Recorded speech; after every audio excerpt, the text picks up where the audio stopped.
Guys, luto tayo ng ng pusit. Nakabili ako ng pusit guys sa store.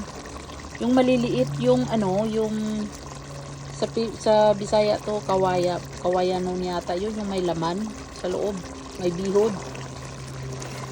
Nakabili ako ng 5 pack guys. Inubos ko na lang siya luto. Para hindi na ako magluto-luto. Ulit dito ako sa labas guys. Ako nagluto para hindi sa loob. Kasi malamig na. So naka-heater kami doon sa loob ng bahay.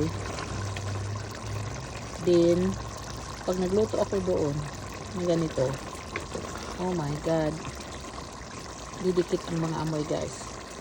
Pero nakakatuwa kasi ginawa na ko yung asawa ko dito ng napaka-simple na lutuanan dito sa labas. Dalawa ito.